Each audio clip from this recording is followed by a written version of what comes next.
Yan, good morning guys. Subukan natin mag-GT hunting dito lang sa Sabang, sa malapit sa amin. So, hindi pa naman lakas ng amihan talaga, pero may alon na eh. Subukan lang natin kung may GT na dito guys. Nakaraan kasi nakakuha na rin ako, pero maliit lang. Ang dala ko ngayon, dala kong setup ngayon ay dalawa. Medium light setup. Yung isa kasi nababalahan ko ng 50 gram. Ito naman ano lang, 20 gram. Yung Master Ellie natin 20 gram lang ibabala natin. Yan. Maraming salamat muna kay Sir Mark Cordero sa reel niya. Ang ganda. So try natin tong 20 gram natin Master Ellie dito sa ating spot. Kung hindi tutuwad guys, kasi malalaki yung alo no. Kapag hindi tutuwad, ito try natin kasi mas maliit yung paper, mas mabilis naman kainin. 20 grams lang kasi to. Tsaka parang ano lang, 10 cm. Yun kasi 15 cm yun. Yung isa. Lakas lakas ng alon guys Maliit lang para ano, may thrill. Sana kaya.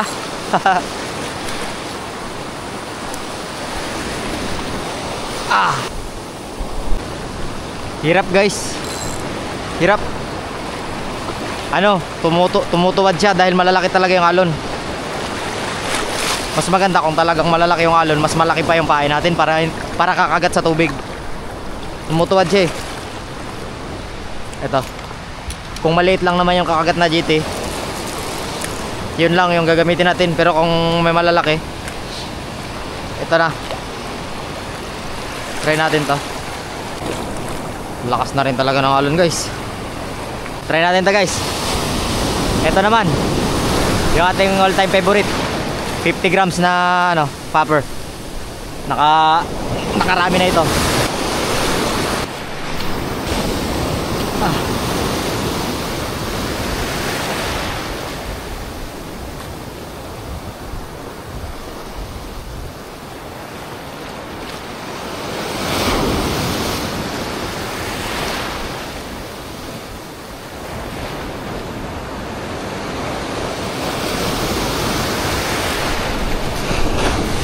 Strike guys! Strike! Fish on! Tingin ko talaga strike yun eh, yung kanina eh.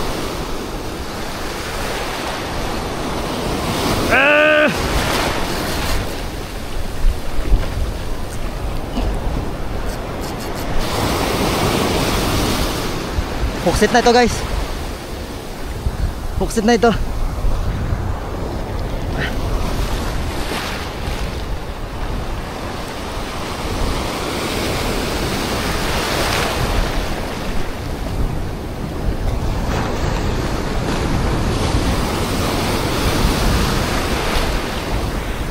Hindi siya kalakihan.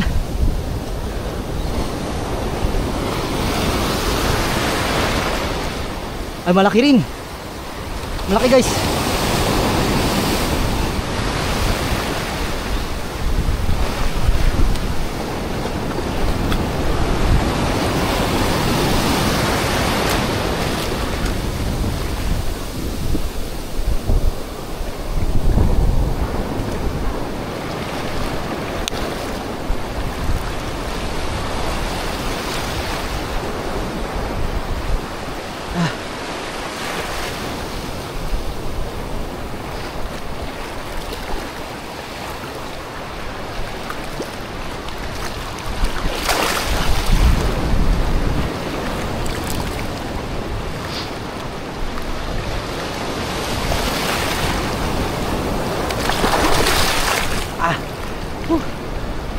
Dali guys. Strike talaga yun yung kanina, nakita ko eh. Kuha. Nakita ko siya humabol guys. So yung kanina, yung strike niya na yun, kakagat na talaga. So ito na rin yun yung unang kumagat. So mamaya takbo tayo sa mangrove guys.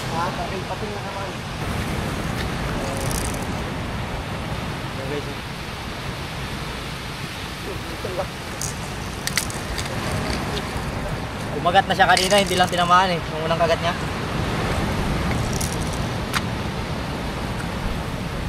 Beautiful. Ayan din yung nakahuli ng pating nakaraan guys. Yung bahay natin na yan. So positive, may laman na yung spot natin. So pangalawang hit niya to, hindi lang siya natamaan yung una.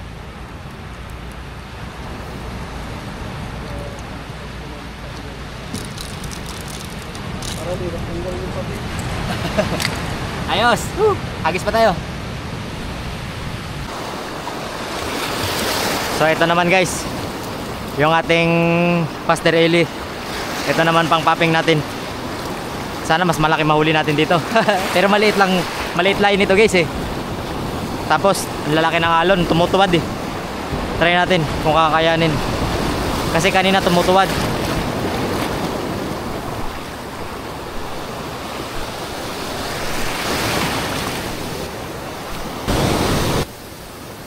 Wala nang kumagat guys kasi ano na, nagbabaw na.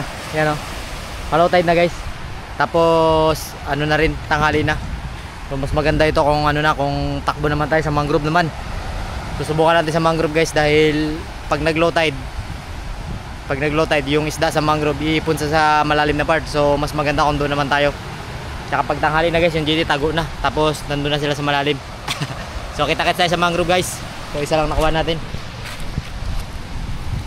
Yan, okay na rin. So kita-kits tayo sa mangrove guys. Pahinga lang konti. So dito tayo sa ano, sa ating lumang spot. Kasama natin ngayon ang ating magiging boat captain. At the same time yung ating tour guide, si Master Raul. Susubukan natin guys. Medyo mahaba yung rod ko. Ayan, yung aking dalang rod ay yung Master Eli natin, 7 foot. So para ano, para pag kumagat hindi papasok sa bakawan. Kasi papasok yan sa bakawan kasi. So hopefully may mahuli tayo. So samahan nyo kami ni Master Raul. Woo! Pasukin na natin. Start tayo dun sa bukana.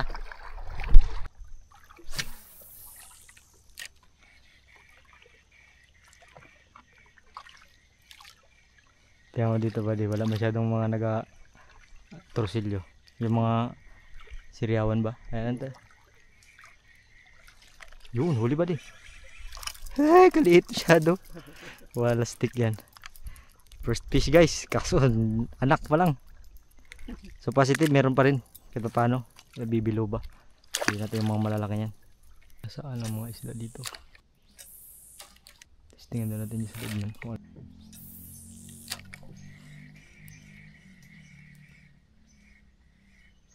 Tuyo na yung ano. May malaking isda. No. Parang may isda dyan. Huli. Eh, luba. Yun na yun, nagbulabog doon, no? May malaking isda. Siya lang rin yung bantay. Oh guys, oh, dali. Luba. Sana may mga kasama pa. Tuyo pala yung spot natin dyan sa kabila. Hindi makadaan. Ah, luba guys. Good size na rin. Oh, dito na ang halimaw ng mga agat.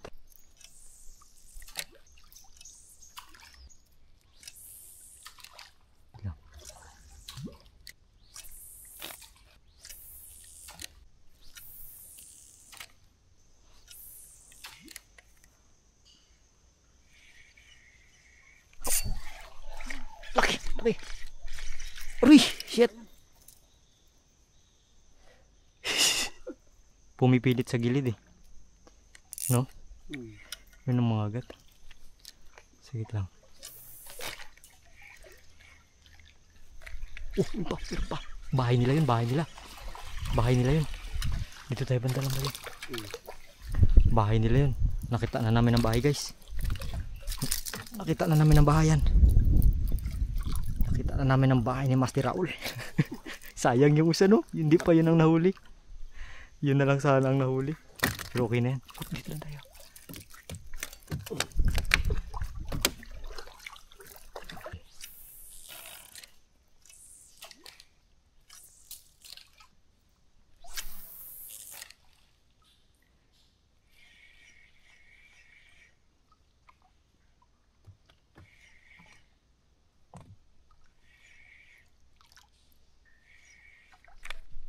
Huli, fish on.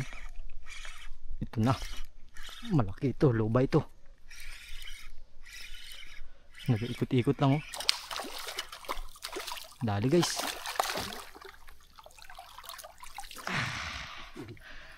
Yun, nakadali rin. Ang lawang ito, atras-atras lang. Wow. Good fish.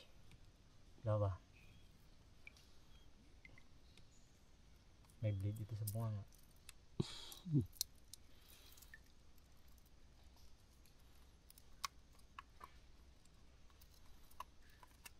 Hop, ya. Ayos.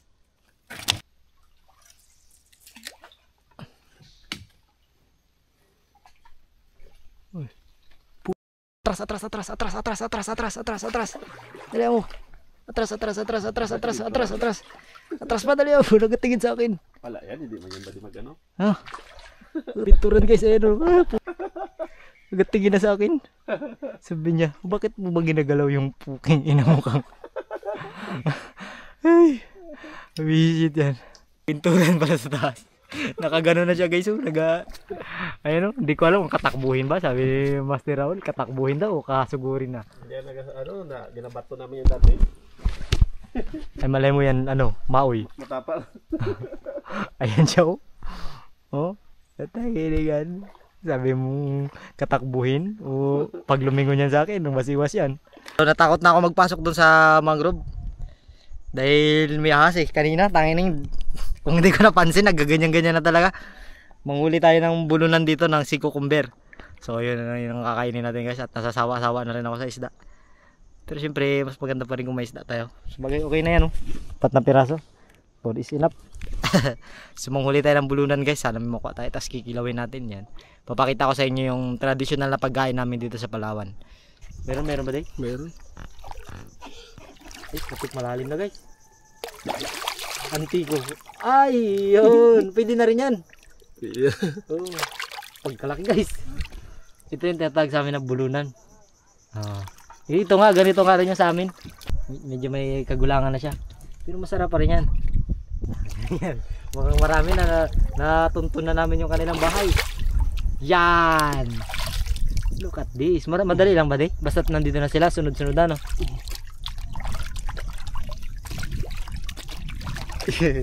Sarap.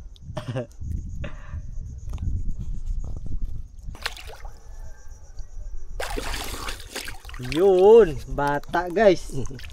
Wow. Shoutout sa mga tropa ko dyan sa Siksikan. Ito ba yung ma-orange-orange yan yung kinakain? Yan. Yung mga tropa ko dyan sa Siksikan. Ay, mga bata pa nga talaga ba di? Puros batain pa. Guys, oh. Wow. Mura pa. Tawag dito, mura pa. Para ka lang namimitas. Ayan natin, mayroon pa raw. Yan. Katayin mo na ito ba di? Pakita ko sa inyo guys kung gaano kasariwat nung ano na ito. Ito yung trabaho namin dun dati. Kakadiri da. Ay, matalaban. Dati kasi tirador ako nito eh. Hindi ko na kaya ngayon. Pero kaya ko pa rin siguro, hindi ko lang makagat. Dulas kasi. Tanggalin lang ang putik niya. Pag natanggal, pwede nang kainin. Hindi ko na makagat. Sarap yan guys. 5 years old. 5 years old na kaya yan? Pwede na yan ba nila? Nagadulas. Pero not. Yan talaga. Malaki. Masarap yan. Pero goods yan.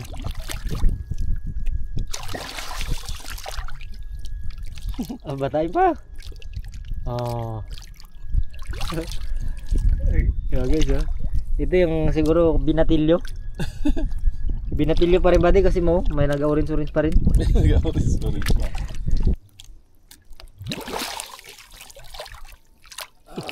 Goods na yan ba di? Goods na yan. Yun talaga yung talagang ugat-ugat pa.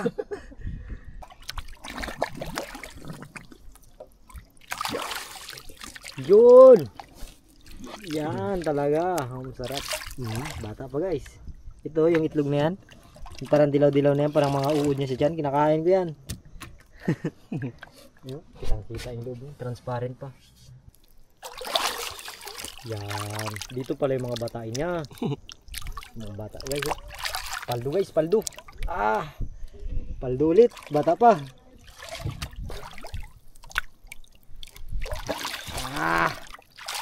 Sakto lang yan. Yan yung mga eksakto yan. Ha? Yan yung mga eksakto. Eksaktong sukat lang yan guys. Mga bata pa. So all goods na guys. Yan. Kilawin natin guys. Sarap to. Yan, nandito na tayo guys. Ano? Sa bahay nila master.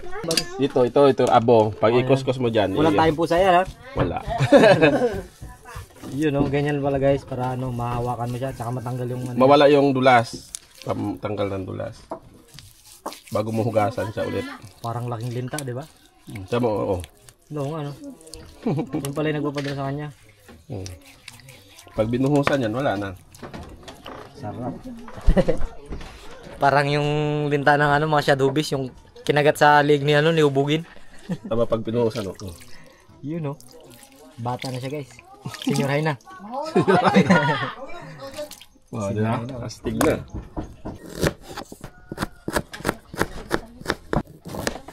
Dali na.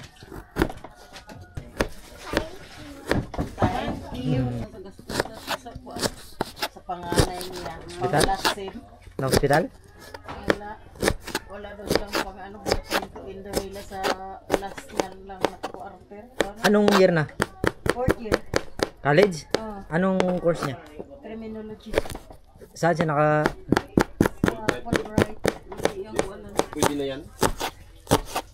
At least tapos, kaysa naman pahintuin na Oo. Mag-GT na daw sila. Kalaboko.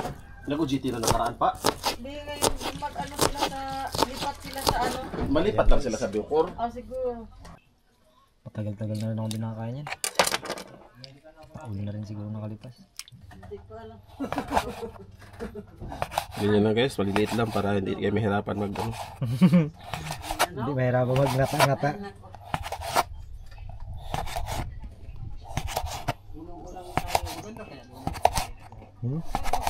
Sarap po. Mayo ka panapit. Pero kung kay panapit. Kamigin Island? Sino taga Kamigin? Kami. Kamigin dito sa Luzon? Hindi. Cagayan de Oro, Mindanao. May Kamigin man doon sa Luzon, di ba? Wala. Ito ang kuan. Ano guys, dami. Para siyang mga kwan. Isama mo siguro yan. Yan ang sinasabing luya na pag kinagat mo, bulunan ka talaga dyan. Kasing laki na ng bulunan eh, oh. At least. Hindi naman tayo professional na ano eh, kusinero. Yun, no?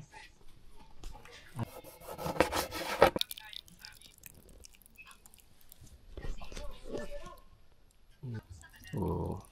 Pero hindi masyado, hindi na siya kailangan ng mga ano pa. Yan. May sili na. Guys, sa tayo higit yan. Parang ano to ah. Kala ko iwas-was natin yan. Okay? Bulaklak ang puwet natin dyan. Ano yun? Asin? Iodize. Ayan ang rock salt. Nanay, ganyan din. Munit. Pero, subalit. Yan na. May bata yun. Sino? Pamangkin ko doon sa Manturon. Dagdagan sili ba di? Pagkat pa. Ha? Malakas ka ba magsili? Hindi rin. Okay lang, kaya lang. Kaya lang. Para paklo yung labi. Baka makasabi kapag silidin mo nyo, ayaw mo na. Mainit. Hanapin mo yung puno ba? Saan puno nito? Kay bunutin ko para hindi na hindi na mapamarisan. Mapanakit. Susukahan pa ba to? Wow, sarap na. Uy, pwede na. Ano na yun? Mga ano. First bite. Tignan ko yung first bite. Bukan natin guys. Hindi masyadong naging maproseso. Ganun lang, tamang ang mahirap-hirap na sa kanya maghanap. Ayan o.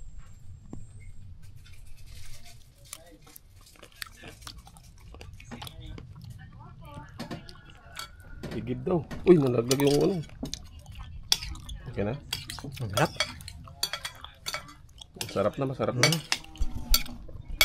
Tama lang pala, nilaluan natin ng mga gulang-gulang. Malutong-lutong yung gulang, di ba?